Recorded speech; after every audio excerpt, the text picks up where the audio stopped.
राधे राधा मेरी स्वामिनी और मैं राधे को दास जन्म जन्म मोहे दीजियो श्री বৃন্দাবন ধামবাস। রাধে রাধে। প্রিয় ভক্ত, এই সেই বৃন্দাবনের প্রেম সরোবর, এই সেই অতি উন্নত স্থান, রাধাকৃষ্ণের প্রেমময়ী মিলনস্থল। এই স্থানেই প্রতিদিন রাধাকৃষ্ণ মিলিত হতো এবং রাধাকৃষ্ণের প্রেমস্রোতে এই সরোবরের জল। দেখুন, এই সরোবরের জল রাধারানী আর কৃষ্ণের চোখের জল। ওই দিকে রয়েছে বার্সনা আর ওই দিকে রয়েছে নন্দগ্রাম, আর নন্দগ্রাম আর বার্সনার মাঝে রয়েছে এই প্রেম সরোবর। আর এই প্রেম সরোবরে প্রতিদিন রাধাকৃষ্ণ মিলিত হতো এবং তাদের প্রেমশ্রু এই স্থানে আজ রয়েছে। প্রিয় ভক্ত, এই সরোবরের জল রাধাকৃষ্ণের চোখের জল। আজ আমরা এই অপ্রাকৃত লীলাভূমিকে দর্শন করব এবং এই লীলাকথা শ্রবণ করব। প্রিয় ভক্ত, আজকের ভিডিওর মাধ্যমে এই বার্সনা রাধারানীর গ্রামের অনেক দুর্লভ স্থানকে দর্শন করব। শুধুমাত্র একটি নয়, আজকের ভিডিও অনেক অনেক বেশি ইম্পর্টেন্ট হতে যাচ্ছে। তাই তো আপনারা সকলে ভিডিওর শেষ পর্যন্ত জুড়ে থাকুন। দেখুন, এই অপ্রাকৃত রাধারানীর চোখের জল আজ রয়েছে বৃন্দাবনের এই প্রেম সরোবরে। আমরা এই মধুর লীলাকথা শ্রবণ করব। প্রিয় ভক্ত, এরপরে আরও অনেক দর্শন রয়েছে, শুধু প্রেম সরোবর নয়। এই একটি ভিডিওর মাধ্যমে আমরা অনেক অনেক প্রেমময়ী লীলাভূমিকে দর্শন করব, সেই লীলাকথা আস্বাদন করব। তাই আপনারা জুড়ে থাকুন। প্রিয় ভক্ত, ভিডিওর শেষ পর্যন্ত জুড়ে থাকুন। তার মাধ্যমে আপনারা এই দুর্লভ লীলাকথাকে শ্রবণ করার বিশেষ সুযোগ পাবেন। প্রেম সরোবরে যে লীলা হয়েছিল, এখন আমরা সেই লীলাকথা শ্রবণ করব। গোবিন্দ তার প্রিয় রাধারানীর সঙ্গে এই স্থানে মিলিত হতো। আর নন্দগ্রামে কৃষ্ণের বাড়ি ছিল। এখান থেকে কাছেই রয়েছে নন্দগ্রাম। আর বার্সনাতে রাধারানীর বাড়ি। রাধারানীর বাড়ির কাছে রয়েছে প্রেম সরোবর। কৃষ্ণ আর রাধারানীর বাড়ির মাঝে রয়েছে এই অপ্রাকৃত প্রেমময়ী মিলনস্থল প্রেম সরোবর। আর এই স্থানে প্রতিদিন রাধাকৃষ্ণ মিলিত হতো, তাদের প্রেমময়ী মিলনস্থল। তো রাধাকৃষ্ণ তাদের অপ্রাকৃত প্রেমে, রাধারানী কৃষ্ণের বিরহে, কৃষ্ণ রাধারানীর বিরহে কান্না করে করে রাধাকৃষ্ণের চোখের জলে এই সরোবর। তাই তো এই সরোবরের নাম হয়েছে প্রেম সরোবর। যেহেতু তাদের প্রেমশ্রু দ্বারা এই সরোবরের জল ভরেছে, তাই এই সরোবরের নাম প্রেম সরোবর। এই প্রেম সরোবরে যে অপ্রাকৃত প্রেমময়ী লীলা হয়েছে, সেই লীলাই এখন আমরা শ্রবণ করব। রাধারানী কৃষ্ণের সঙ্গে মিলিত হতো। তো একদিন রাধারানী কৃষ্ণের পাশে বসেছিল, তারা প্রেমময়ী লীলা করছিল। ওই সময় কৃষ্ণের সখারাও আশেপাশে ছিল। কৃষ্ণের বিভিন্ন সখা রয়েছে, সুবল, মধুমঙ্গল, শ্রীদাম, এরকম অনেক সখা রয়েছে। তো সেই সময় রাধারানী কৃষ্ণের পাশে ছিল। আর রাধারানীর মুখমণ্ডল এত সুন্দর যে একটি ভ্রমর রাধারানীর মুখের সামনে ঘুরছিল। ওই ভ্রমরটি রাধারানীকে ভেবেছিল পদ্মফুল। যেহেতু রাধারানীর মুখমণ্ডল এত সুন্দর, ওই ভ্রমরটি রাধারানীর মুখমণ্ডলকে ভেবেছিল পদ্মফুল। পদ্মফুল ভেবে রাধারানীর মুখের সামনে ঘুরছিল মধু পান করার জন্য। আর তখন রাধারানী একটু বিরক্তি বোধ করছিল, রাধারানী ডিস্টার্ব হচ্ছিল। আর সেই সময় ভগবান শ্রীকৃষ্ণের সখা এই মধুমঙ্গল দেখতে পেয়েছিল যে রাধারানীর মুখের সামনে একটি মৌমাছি ঘুরছে। আর তখন মধুমঙ্গল এসে ওই মধু পান করা মৌমাছিকে ওখান থেকে তাড়িয়ে দেয়। মধুমঙ্গল দূরে তাড়িয়ে দেয়। আর তখন মধুমঙ্গল বলছিল, আরে আমি মধুসূদনকে তাড়িয়ে দিয়েছি, আমি মধুসূদনকে তাড়িয়ে দিয়েছি। আবার কৃষ্ণের একটি নাম হলো মধুসূদন। তো রাধারানী ভেবেছিল তার কৃষ্ণ বোধহয় এখান থেকে দূরে চলে গিয়েছে। তো রাধারানী তখন কৃষ্ণের বিরহে কান্না করা শুরু করেছিল। দেখুন, কৃষ্ণ তার পাশেই রয়েছে, কিন্তু তাও রাধারানী কৃষ্ণের বিরহ অনুভব করে একবার শ্রবণ করেই কর্ণে যে তার কৃষ্ণ তার থেকে দূরে গিয়েছে, সে কান্না করা শুরু করেছে। এরকম হলো রাধারানীর প্রেম, অপ্রাকৃত প্রেম। আর সেই মধুর লীলা এই স্থানে হয়েছিল। ভগবান কৃষ্ণ যখন বৃন্দাবন থেকে চলে যায়, তখন শেষবারের মতন রাধারানীর সঙ্গে কৃষ্ণ এই স্থানে মিলিত হয়েছিল। কৃষ্ণ রাধারানীকে বলেছিল, হে রাধা, হে রাধা, আমি আবার ফিরে আসব তোমার কাছে, আমি মথুরা থেকে আবার ফিরে আসব। তো রাধারানী গোপিকাদের কৃষ্ণ বলেছিল যে আমি আবার ফিরে আসব, কিন্তু গোপিকারা বুঝতে পেরেছিল, গোপিকারা কৃষ্ণকে এত ভালোবাসে, তারা বুঝতে পেরেছিল যে কৃষ্ণ আর ফিরে আসবে না। তো শেষবারের মতন রাধাকৃষ্ণ এই স্থানে মিলিত হয়েছিল। তারপরে যখন কৃষ্ণ চলে যাবে, তার আগের দিন রাতে অক্রূরজি এসেছিলেন। অক্রূরজি আসার পরে সমস্ত ব্রজে এই খবর ছড়িয়ে পড়েছে যে কাল সকালে কৃষ্ণ বলরামকে নিয়ে অক্রূরজি মথুরায় চলে যাবে। আর সেই সময় সমস্ত গোপিকারা জানতে পেরেছিল, গোপিকারা ইতিমধ্যেই জানতে পেরেছে যে কাল সকালে তাদের প্রিয় শ্যাম সুন্দর মথুরায় চলে যাবে। কিন্তু রাধার কাছে কেউ বলতে পারে না, কেননা গোপিকারা জানে যে রাধারানীর প্রাণ হলো কৃষ্ণ।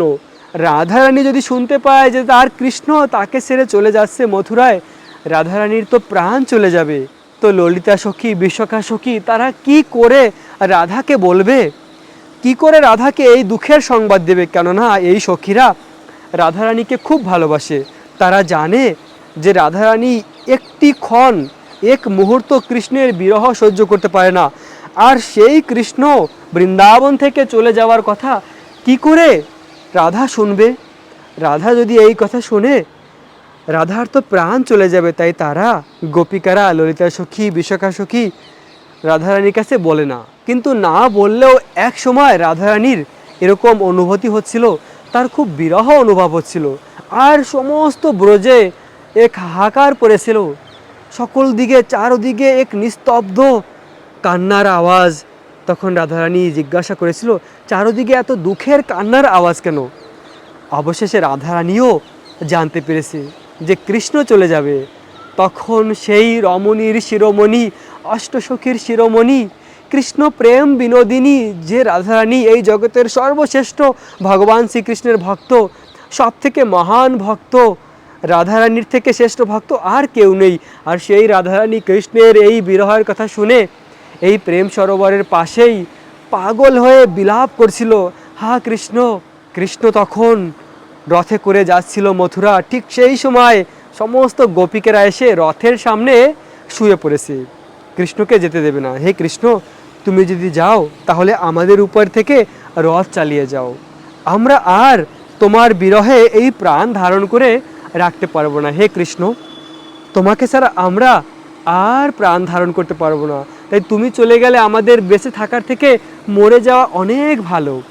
তাই এভাবে গোপিকারা সেই রথের সামনে শুয়ে পড়েছিল। আর যে রাধারানী অন্য গোপিকাদের সামনেও কৃষ্ণের দিকে তাকাতো না, এতই রাধারানী লজ্জিত হতো। আর সেই রাধারানী আজ কৃষ্ণের চোখের দিকে তাকিয়ে বলরামকে বলছিল, হে বলরাম, দয়া করে কৃষ্ণকে মথুরায় যেতে দিও না। হে বলরাম, কৃষ্ণকে তুমি মথুরায় যেতে দিও না। এভাবে রাধারানী সেই সময় কৃষ্ণ বিরহে পাগলিনী হয়ে বিলাপ করছিল। এরকম প্রেম, প্রিয় ভক্ত, রাধারানী গোপিকাদের প্রেম থেকে আমরা এই শিক্ষা লাভ করতে পারি, এই জগতে আমরা যাকেই ভালোবাসি না কেন সেই আমাদের কষ্ট দেবে, দুঃখ দেবে, কিন্তু যদি আমরা ভগবানকে ভালোবাসি তাহলে আমরা এই জীবনে ভগবানকে প্রাপ্ত হতে পারি। কেননা গোপিকারা যদিও কৃষ্ণ বিরহে ছিল, কিন্তু অন্তিমে তারা কৃষ্ণকে প্রাপ্ত হয়েছিল। বিরহের মাধ্যমে প্রেম বৃদ্ধি হয়, সেটা কৃষ্ণের জন্য প্রযোজ্য। কৃষ্ণ বিরহে অপ্রাকৃত আনন্দ লাভ করা যায়, কিন্তু এই জগতের অন্য কাউকে নয়। যদি আমরা অন্য কাউকে ভালোবাসি, তার মাধ্যমে আমাদের প্রকৃত কোনো লাভ হবে না, আর সেই আনন্দও পাবো না। গোপিকারা কৃষ্ণের বিরহে থেকেও তারা অপ্রাকৃত আনন্দ পেয়েছিল। কেন? কেননা কৃষ্ণ হলো আত্মারাম, চিন্ময়, পরম পুরুষোত্তম ভগবান। ভগবান চেয়েছিল তার প্রিয় গোপিকাদের প্রেম আরও বৃদ্ধি হোক। কৃষ্ণ চেয়েছিল যদি আমি এখান থেকে মথুরায় চলে যাই তাহলে আমার এই প্রিয় গোপিকাদের প্রেম আরও বৃদ্ধি হবে। এটাই ভগবান চেয়েছিল, আর তাই হয়েছিল। কৃষ্ণ যাওয়ার পরে গোপিকাদের প্রেম আরও বৃদ্ধি হয়েছিল। কেননা গোপিকারা এক্ষণ কৃষ্ণকে দর্শন না করে থাকতে পারতো না। আর সেই কৃষ্ণ যাওয়ার পরে তারা বৃন্দাবনের বনে বনে বিলাপ করত যে হা কৃষ্ণ, কোথা কৃষ্ণ, কোথায় গেলে পাবো মুরালিধর, হে গোবিন্দ তোমাকে কোথায় গেলে আমরা পাবো। এভাবে তাদের অপ্রাকৃত প্রেম ছিল। গোপিকাদের থেকে আমরা শিক্ষা লাভ করতে পারি কৃষ্ণকে কিভাবে ভালোবাসতে হয়। প্রিয় ভক্ত, এই অপ্রাকৃত প্রেম সরোবর, এই সরোবরকে হৃদয় থেকে ভালোবাসা উচিত, এই সরোবরের জলকে পান করা উচিত। প্রিয় ভক্ত, আমরা এখন এই প্রেম সরোবর থেকে বৃন্দাবনের অন্য একটি স্থানে যাব, সেখানকার লীলাকথা শ্রবণ করব। প্রিয় ভক্ত, এখন আমরা এসে পৌঁছেছি রাধারানীর অতি প্রিয় সখী আর ললিতা সখীর বাড়ি। এ হলো ললিতা সখীর বাড়ি, সেই 5000 বছর পুরানো ললিতা সখীর এই উঁচু গ্রাম, এবং এই বাড়িটি আজ রয়েছে। এখন আমরা এই অনেকগুলি সিঁড়িকে পেরিয়ে পেরিয়ে ওই পাহাড়ের উপরে যাব ললিতা সখীর বাড়ি। আর এই গ্রামের নাম হলো উঁচু গ্রাম। উঁচু গ্রামের এই মন্দিরটি অতি প্রসিদ্ধ। এই স্থানেই ললিতা সখীর দিব্য সেই বাড়ি ছিল। ললিতা সখী এই স্থানেই থাকতেন। এখন আমরা ললিতা সখীর এই বাড়িকে দর্শন করব ওই পাহাড়ের উপরে গিয়ে, এবং এখানকার অনেক মধুর যে লীলা রয়েছে সেই লীলা কথা শ্রবণ করব। ললিতা সখী রাধারানীর অতি প্রিয়, কেননা এই ললিতা সখী বৃন্দাবনের সমস্ত লীলাকে পরিচালনা করে বৃন্দা দেবীর সঙ্গে। আর ললিতা সখী রাধারানীর খুব প্রিয়। বৃন্দা দেবী যেমন সব কিছু বনকে সাজিয়ে তোলে, বিভিন্ন বনকে সুন্দর করে তোলে, যেন কৃষ্ণের লীলা আরও সুন্দর হয়। আর ললিতা সখী সেই লীলা কোথায় কিভাবে হবে সে সব কিছু পরিচালনা করে। ললিতা সখী বিশেষ সেবা রয়েছে এই ললিতা সখীর বৃন্দাবনের। দেখুন প্রিয় ভক্ত, একদম আমরা গেটের কাছেই চলে এসেছি। এখান থেকে আমরা প্রবেশ করব। এই দিকটায় রয়েছে এই গ্রাম, দিব্য গ্রাম ললিতা সখীর গ্রাম, এবং ওই দূরে, এখান থেকে দূরেই রয়েছে রাধারানীর শ্রীমহল। এ হলো বিশ্বভানু নন্দিনী রাধারানীর শ্রীমহল। বার্সনার এই বাড়িতেই রমণীর শিরোমণি রাধারানী থাকতেন, এবং রাধারানীর ওই বাড়ি থেকে এই উঁচু গ্রামে এই স্থানে রয়েছে ললিতা সখীর বাড়ি। এখন আমরা এই বাড়ির মধ্যে প্রবেশ করব। প্রিয় ভক্ত, এখন আমরা প্রবেশ করেছি রাধারানীর প্রিয় সখী আর ললিতা সখীর বাড়ি। এই সেই বাড়িটি। দেখুন প্রিয় ভক্ত, আজও রয়েছে এই মন্দিরটি। এই স্থানেই ললিতা সখী ছিলেন। এই সেই লীলাভূমি, অপ্রাকৃত লীলাভূমি আজও রয়েছে। আহা হা, দেখুন কত সুন্দর এই মন্দিরটি। আশেপাশেও আমরা ঘুরে ঘুরে দর্শন করব এই স্থানকে। প্রথমে আমরা মন্দিরকে দর্শন করব, তারপরে আমরা এখানকার আরও যে লীলা আছে সেই লীলা কথাও শ্রবণ করব। এখানে রাধা কৃষ্ণ আর ললিতা সখী একসঙ্গে রয়েছে। মাঝে রয়েছে কৃষ্ণ, আর দুই পাশে রয়েছে রাধারানী আর ললিতা সখী। দেখুন কৃষ্ণের হাতে বাঁশি, তার বাম পাশে রাধারানী আর ডান পাশে ললিতা সখী। এ হলো এখানকার শ্রী বিগ্রহ এই উঁচু গ্রামের, এবং মন্দিরটিও খুব সুন্দর। দেখুন এখন আমরা এই মন্দিরটির চারপাশে ঘুরে ঘুরে দর্শন করব, কেননা যে দিব্য স্থানে এসেছি এই স্থানের চারদিকটাকে অবশ্যই দর্শন করা উচিত। দেখুন এখানে বিভিন্ন সখীদের কত সুন্দর এই চিত্র এঁকে রেখেছে। আহা হা, সত্যি অপ্রাকৃত। এই দেখুন ভগবানের প্রিয় সখীরা। এই ছিল ললিতা সখীর মন্দির, যেখানে যে বিগ্রহ আমরা দর্শন করেছি, এবং পাশে অনেক সুন্দর গোশালা এবং পাহাড় রয়েছে এই স্থানে। ব্রজবাসীদের গ্রাম দেখুন প্রিয় ভক্ত, দুর্লভ ব্রজবাসীদের এই গ্রাম। ব্রজবাসীরা থাকেন। রাধে রাধে। এই দেখিয়ে প্রিয় ভক্ত কত সুন্দর এই গ্রামে। দেখুন বিভিন্ন গ্রন্থে বর্ণিত রয়েছে গোপিকাদের যে গোবর দিয়ে ঘুঁটি বানানো আজও আমরা দেখতে পাই। কিছুদিন আগেই একটি লীলা পড়েছিলাম, সেখানে জটিলা কুটিলা গোবর দিয়ে ঘুঁটি বানাচ্ছে, আর সেই লীলা এখন আমরা সাক্ষাৎ চোখে দর্শন করতে পারছি। দেখুন ব্রজ গোপিকারা, ব্রজবাসীরা কত সুন্দর গোবর দিয়ে ঘুঁটি বানিয়েছে। এ খুব পবিত্র, একদম সুন্দর একটি স্থানে এসে পৌঁছেছি। দেখুন এখানে কত সুন্দর গোবরের ঘুঁটি বানিয়ে রেখেছে। আর এখান থেকেই পুরো ললিতা সখীর এই গ্রামকে দর্শন করা যায়। দেখুন প্রিয় ভক্ত, এই যে পুরো গ্রামটা রয়েছে, এই গ্রামটির নাম হলো উঁচু গ্রাম, আর এটি ললিতা সখীর গ্রাম। এখানকার যে অপ্রাকৃত লীলা হয়েছিল, এখন আমরা সেই লীলা কথা শ্রবণ করব। বৃন্দাবনে প্রতি বছর ঝুলন যাত্রা মহা উৎসব হয়। সখীরা মিলে রাধাকৃষ্ণকে ঝুলার উপরে বসিয়ে মহা উৎসব বানায়। তো ললিতা সখী সেই প্রথমবার এই স্থান থেকে ঝুলন যাত্রা শুরু করেছিল। ললিতা সখী খুব সুন্দর এই উঁচু গ্রামের একটি বনকে সাজিয়েছিল, আর সেই বনে অনেক সুন্দর ঝুলা বানিয়েছিল। আর সেই দিন প্রথমবার কৃষ্ণ ললিতা সখীর সঙ্গে ঝুলার উপরে বসেছিল। তো তখন সমস্ত ব্রজবাসীরা মিলে অনেক সুন্দর সেই ঝুলন যাত্রার আয়োজন করেছিল। সকলে এসে পৌঁছে গিয়েছিল এই স্থানে ললিতা সখীর বাড়িতে। কিন্তু রাধারানী একটু লেট হচ্ছিল, কারণ রাধারানী নিজেকে খুব সুন্দর সাজাচ্ছিল কৃষ্ণকে আনন্দ প্রদান করার জন্য।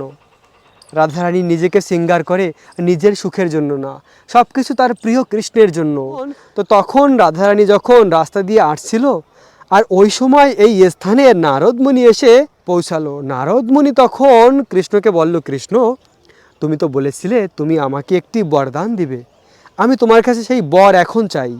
আমার বরদান স্বরূপ তুমি তোমার পাশে ললিতাকে বসাও, ললিতাকে বসিয়ে তুমি এই ঝুলার উপরে একটু দোলনায় তুমি দোলো। তোমার পাশে আমি ললিতাকে দেখতে চাই, এই ঝুলার উপরে তুমি ললিতাকে বসাও। তো কৃষ্ণ তখন ললিতাকে তার পাশে বসিয়েছিল। যদিও ললিতা সখী ওই স্থানে বসতে চায়নি, তিনি বললেন, আরে এই স্থান আমাদের প্রিয় সখী রাধার জন্য বানিয়েছি, আমি কখনো এই স্থানে বসবো না। কিন্তু কৃষ্ণ জোর করে তাকে তার পাশে বসিয়েছিল। ভগবান কৃষ্ণ ভেবেছিল, আরে এ তো আমারই সখী, রাধার আসতে একটু দেরি, তো ললিতাকে বসালে আর কি হবে। আর ঠিক সেই সময় নারদমণি গিয়ে রাধারানীর কাছে বলল, রাধা তুমি কোথায় যাচ্ছ? রাধারানী বলল, আজকে আমাদের ঝুলন যাত্রা মহা উৎসবের জন্য আমি যাচ্ছি। তখন নারদমণি বলল, আরে সেখানে গিয়ে আর কি করবে, সেখানে অলরেডি আমি দেখে এসেছি কৃষ্ণ ও ললিতাকে পাশে বসিয়ে ঝুলন যাত্রা শুরু করেছে। রাধারানী বলে, সেটা কখনোই সম্ভব না, আমার কৃষ্ণ আমাকে রেখে এভাবে করতেই পারে না। তো নারদমণি বলল, যদি বিশ্বাস না হয় তুমি দূর থেকে গিয়ে দেখতে পারো, সেখানে যাওয়ার দরকার নেই, তুমি দূর থেকে দেখো। তো রাধারানী দূর থেকে এসে দেখলো কৃষ্ণ সত্যি ললিতাকে তার পাশে বসিয়ে ঝুলার উপরে ঝুলছে। তখন রাধারানী খুব মান করেছিল, মান করে রাধারানী ওই দূরে রয়েছে মান মন্দির, সেখানে গিয়ে রাধারানী মান করে কান্না করেছিল।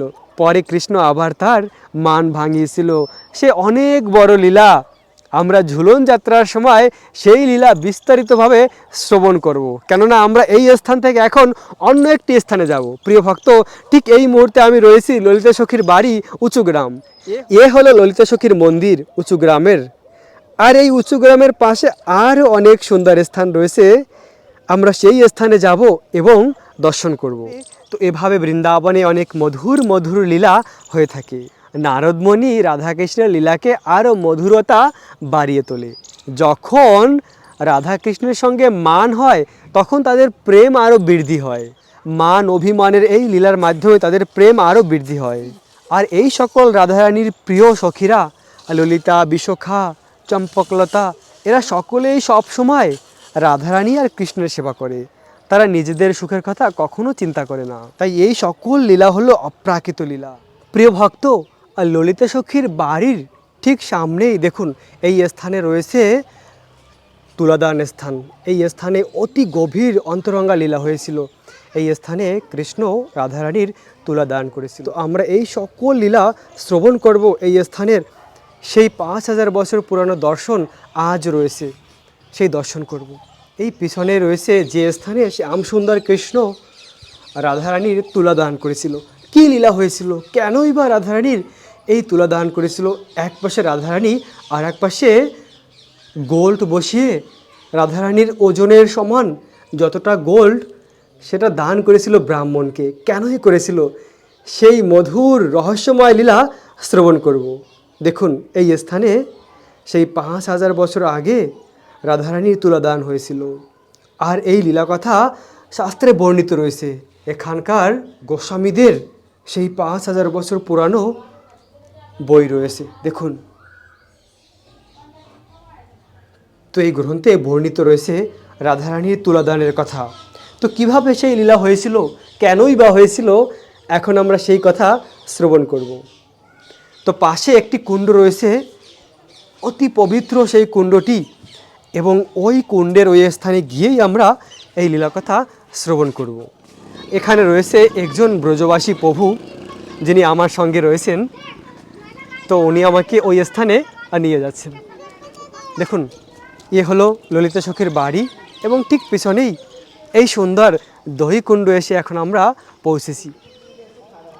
এই সেই কুণ্ডটি, যদিও এখন এখানকার কুণ্ডটি ভরে আছে, কিন্তু এই স্থানে বৃহৎ সেই কুণ্ড ছিল। এই সেই স্থান দহিকুণ্ড, ওই দূর থেকে শুরু করে এতটা পুরো স্থান ছিল দহিকুণ্ড। তো শ্যাম সুন্দর কৃষ্ণর কাছে একবার এক ব্রাহ্মণ এসে বলে, তোমার সব থেকে যে প্রিয় সেই বস্তু আমার দান হিসেবে চাই। তো কৃষ্ণের সব থেকে প্রিয় রাধারানী, তো রাধারানীকে সেই ব্রাহ্মণকে দান করে দিয়েছিল। আর সেই ব্রাহ্মণ আসলে নারদমণি ছিল। তো তখন ভগবান শ্রীকৃষ্ণ বলছিল যে রাধা তো আমার প্রাণ, রাধাকে তুমি ফিরিয়ে দাও। তখন কৃষ্ণ রাধারানীর ওজনের বরাবর স্বর্ণ দান করেছিল, আর সেটাকেই বলা হয় তুলাদান। ওই স্থানে রাধারানীর ওজনের বরাবর স্বর্ণ দান করেছিল শ্যাম সুন্দর কৃষ্ণ সেই ব্রাহ্মণকে, এবং তখন রাধারানীকে ফিরে পেয়েছিল। এরকম একটি লীলা হয়েছিল এই স্থানে। আর এই স্থানটি হলো সেই সরোবর, যে সরোবরকে বলা হয় দই সরোবর। সত্যি বৃন্দাবনের প্রতিটি স্থানকে দর্শন করলে মন আনন্দে ভরে যায়। তাই তো প্রিয় ভক্ত, বৃন্দাবনের একটি ভিডিওকেও আমাদের কখনো মিস করা উচিত নয়, প্রতিটি ভিডিওকে দর্শন করা উচিত। কেননা কোন ভিডিওর মধ্যে কি রয়েছে সেটা আমরা ভিডিওকে সম্পূর্ণ না দেখলে বুঝতে পারবো না। ভিডিওর থাম্বনেইলের উপরে অতটা চিন্তন না করে প্রতিটা ভিডিওকে দর্শন করা উচিত। কেননা ভিডিওর মধ্যে কি রয়েছে সেটা আমরা উপরের থাম্বনেইলকে দেখলে বুঝতে পারবো না। তাই পুরো ভিডিওকে দর্শন করলেই আমরা বুঝবো যে বৃন্দাবনের কত সুন্দর স্থানকে দর্শন করার সুযোগ পেয়েছি। দেখুন প্রিয় ভক্ত, যদি আমরা এত সুন্দর এই ললিতা সখীর গ্রামকে দর্শন না করতাম, তাহলে জীবনে কত কিছু মিস হয়ে যেত। সত্যি বৃন্দাবনের এই এক একটি স্থান এতই প্রিয়, এতই মধুর, দর্শন করলেই মনটা আনন্দে ভরে যায়। আহা, দেখুন অপ্রাকৃত এই ললিতা সখীর গ্রাম, এবং এই সেই দহিকুণ্ড। আর ওই স্থানে রাধারানীর তুলা দান হয়েছিল, কৃষ্ণ সেই গোল্ড দান করে রাধারানীকে ফিরে পেয়েছিল। আর একজন ব্রজবাসী আমাকে এই সকল ঘুরে ঘুরে দর্শন করালো। তো ওই উপরে আমরা গিয়েছিলাম ললিতা সখীর বাড়ি, সেখান থেকে নিচে নেমে ওই স্থানকে দর্শন করে করে এখন এসে এই স্থানে পৌঁছেছি। ভগবান শ্রীকৃষ্ণের এই প্রিয় সখী ললিতা সখী তার মন প্রাণ সব কিছু দিয়ে কৃষ্ণের সেবা করে। সব সময় ললিতা সখী চেষ্টা করে কি করে রাধা আর কৃষ্ণ আনন্দিত হয়, কি করে কৃষ্ণের আরও বেশি সেবা করতে পারি, সেই চিন্তা করে ললিতা সখী বিভিন্ন বনকে ললিতা সখী আর বৃন্দাদেবী মিলে সাজিয়ে তোলে কৃষ্ণের সেবার জন্য, কৃষ্ণকে আনন্দ প্রদান করার জন্য, তাদের লীলাকে আরও সুন্দরভাবে ফুটিয়ে তোলার জন্য।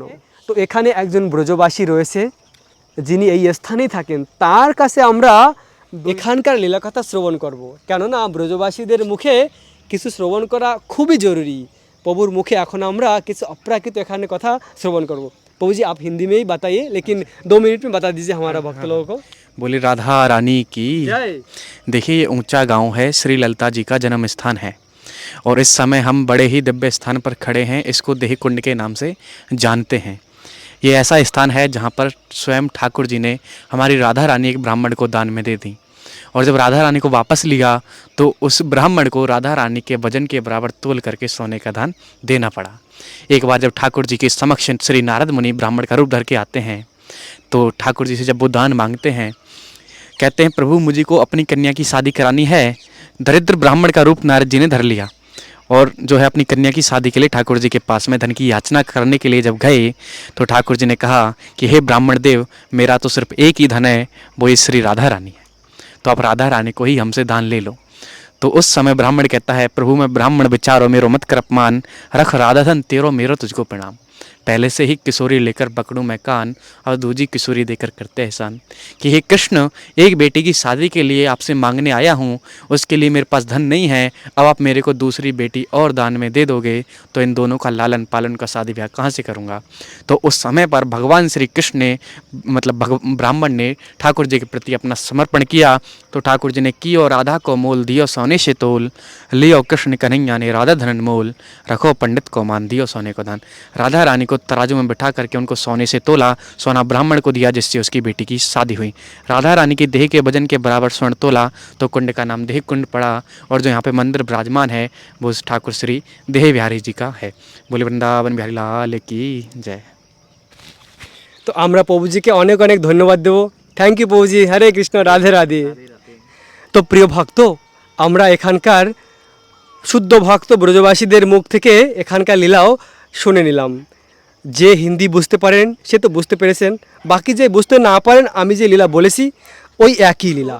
তো প্রিয় ভক্ত, আজকের ভিডিও এখানেই সমাপ্ত করব। রাখবেন নিজেদের অনেক অনেক যত্ন, থাকবেন কৃষ্ণ ভাবনাময়। রাধে রাধে।